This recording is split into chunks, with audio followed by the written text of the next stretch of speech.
Francis did not wish to preach by word only, but by actions above all.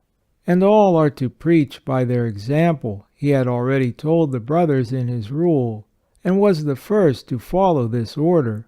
He was the same in his life as in his speech, says Thomas of Celano. The last years of his life in Rieti show time and again fresh proofs of this species of honesty. In the days of Advent of 1223 or 1224, he was once spending some time in a hermit cave at Poggio Bustone. As his poor digestion did not permit him to eat anything that was prepared with oil, he had to have special food that was prepared with lard. Francis personally accused himself of this infraction of the rules of Advent when he preached on Christmas Day to the people. "You come hither," he at once said, "because you think that I am so pious and God-fearing.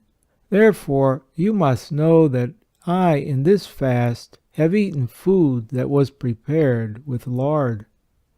It was a trait of the same kind when he, in the winter of 1220 to 1221, during one of his frequent attacks of sickness, recuperated a little by eating meat soup and boiled meat. He had hardly recovered when, after he had preached in the cathedral, he had himself dragged half naked by his vicar, Peter of Catani, with a rope around his neck, down through the town to the pillory on the market-place. Before the thronging populace, Francis confessed publicly his indulgence. Another time he was induced by the brothers, also for the sake of his infirmity, to have a piece of skin sewed on the inside of his habit to warm his stomach. "But sew also a piece on the outside," said Francis, "so all can see that I am wearing furs."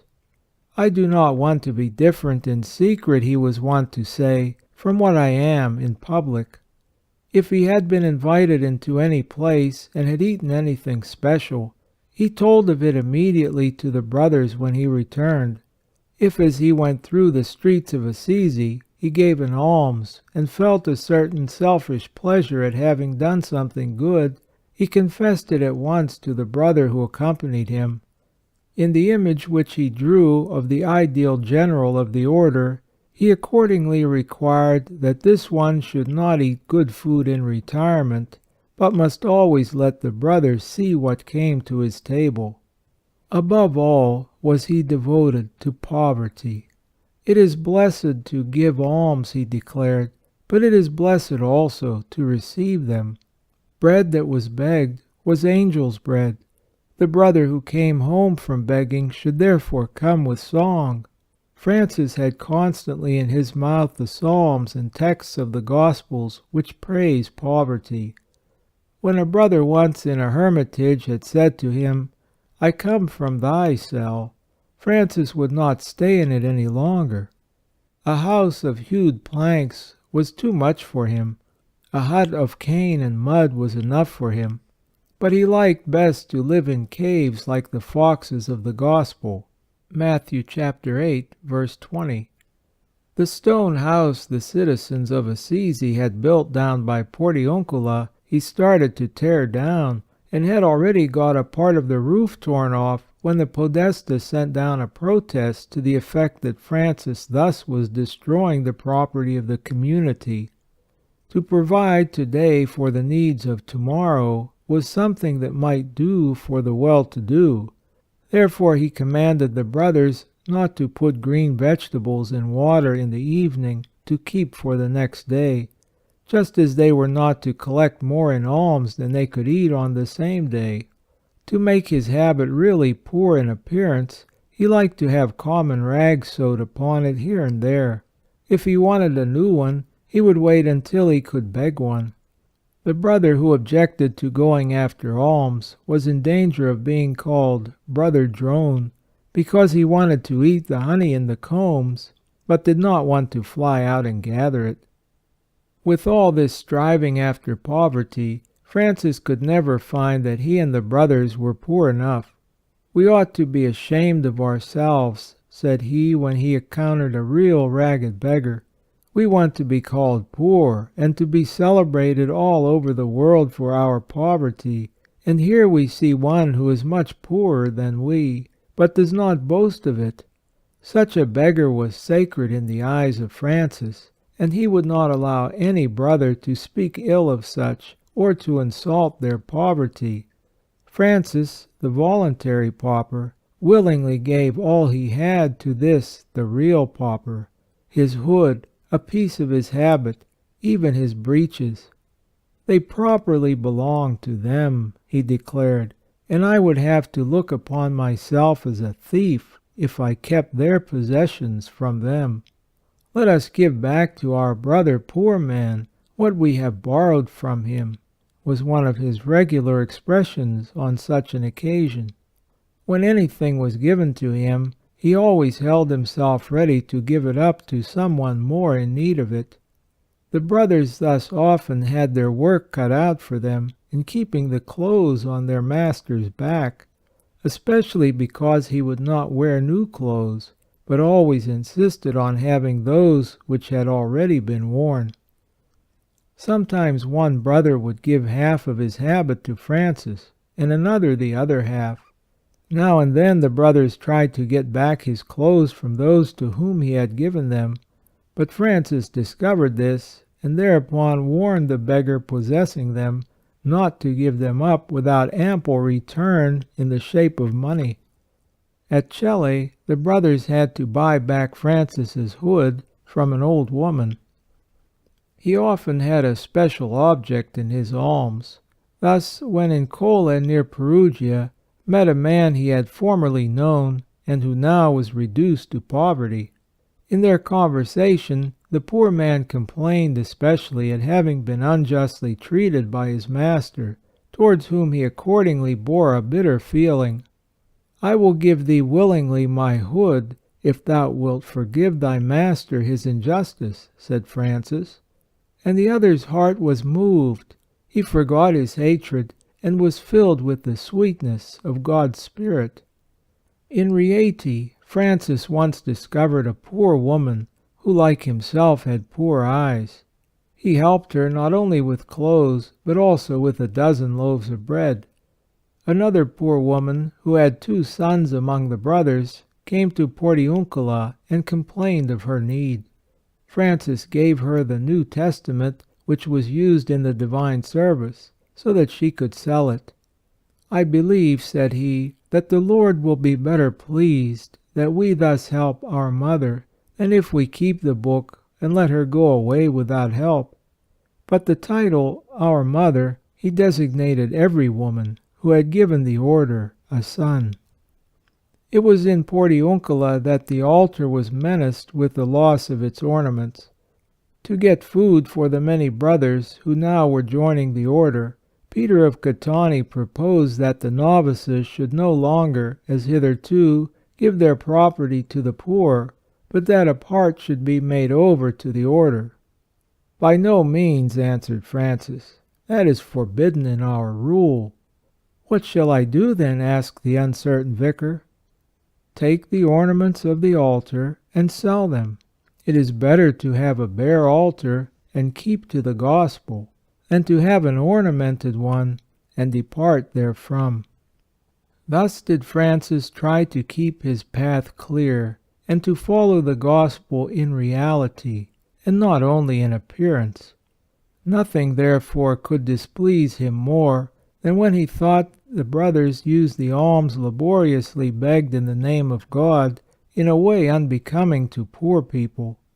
The celebrated Bishop Kettler of Mayence once caught a family by surprise who used to receive much assistance from him, and who were eating roast goose and red wine. All the bishop said was that he was glad to see that his gifts had given them a pleasant evening. Francis on such occasions was much severer. It happened that on another Easter day, in the convent at Greccio, the brothers, in honor of the feast day and of one of the ministers who had come as a guest, had covered the table with a cloth, and had set out glasses instead of the tin cups. A little before midday Francis came along and saw the whole preparation. he quietly crept out, put on an old hat which a beggar had left after him, and with staff in hand knocked at the door, just as the brothers were taking their seats. His appealing voice was heard at the door: "Per l'amor di Messer Domendio, facciate elemosina a questo povero ed infermo peregrino." For the love of God, give alms to this poor and infirm pilgrim. On the brother's friendly invitation, Francis entered. He sat down on the floor by the fireplace, had a dish of soup brought to him and a piece of bread, and began to eat. None of the brothers said anything, and none could get down a mouthful. It was hard enough to sit there with that finely spread table, while Francis, like a male Cinderella, with his dish on his lap, crouched down in the corner.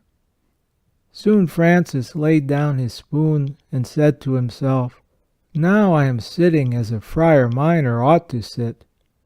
But when I came in here and saw the fine spread upon the table, I did not think I was with poor members of the order that had to go every day and beg their bread from door to door.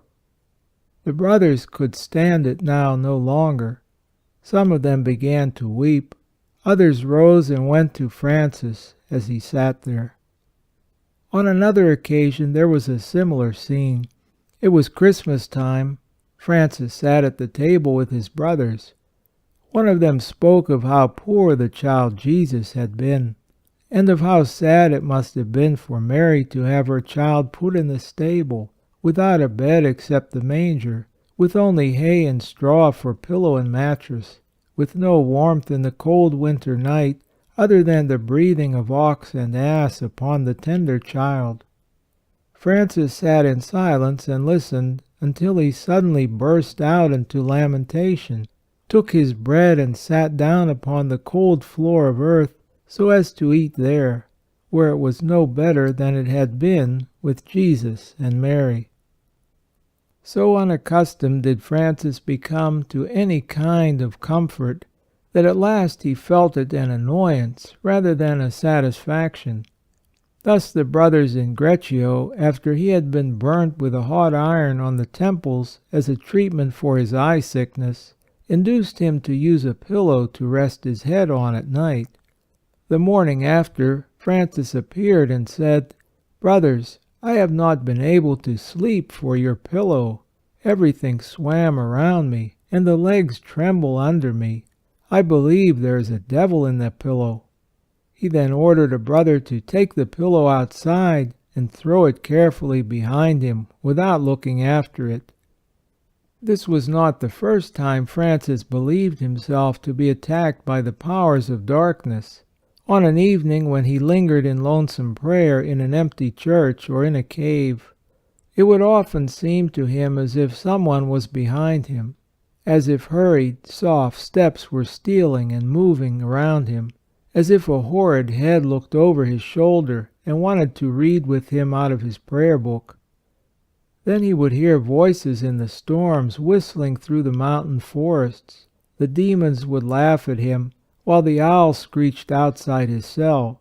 But worst of all was the almost inaudible whispering, which in the death-like stillness of the hours of the night would sound in Francis's ears, as if whispered by hateful and spiteful lips.